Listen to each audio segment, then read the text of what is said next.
இமாம் சுஃபியான் தௌரி ரஹிமஹுல்லாஹ் அவர்கள் சொல்கிறார்கள், ஃபைன் அரத்தன் துசாஹிப அஹத், நீ யாரையாவது நட்பு கொள்ள விரும்பினால், நான் இது ஆரம்பமாக சொல்லிக் கொள்வது ரகசியம் பேணல் என்பது எவ்வளவு உயர்ந்த குணம் என்பதை நீங்கள் புரிந்து கொள்வதற்காக.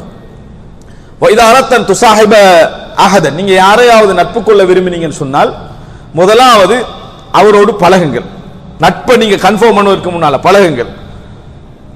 கொஞ்சம் ரகசியங்களை அவர்களோடு பகிர்ந்து கொள்ளுங்கள். பின்னர் அதாவது அவர் கோபத்துக்குள்ளாகுங்க, பின்னர் பிரிந்து விடுங்கள். பின்னர் ஒருவரை துஸ்ஸலஹு அஹதன், ஒருவரை நீங்கள் நியமித்து உங்களை பற்றி அவரிடத்தில் விசாரிக்க சொல்லுங்கள். அவர் உங்கள் ரகசியத்தை பேணினால் அவர்தான் நண்பர். இதாண்டா கிடைச்சது சான்ஸ் என்று அவர் பரத்தினால் அதுதான் உனக்கு நட்புக்குரிய கடைசியாக நீ என்ன செய்யணும், இருக்க வேண்டும் அப்படி என்று சொல்லக்கூடிய செய்தி இமாம் சுஃபியான் தௌரி ரஹ்மத்துல்லாஹி அவர்கள் சொல்லக்கூடிய செய்தியை பார்க்கிறோம்.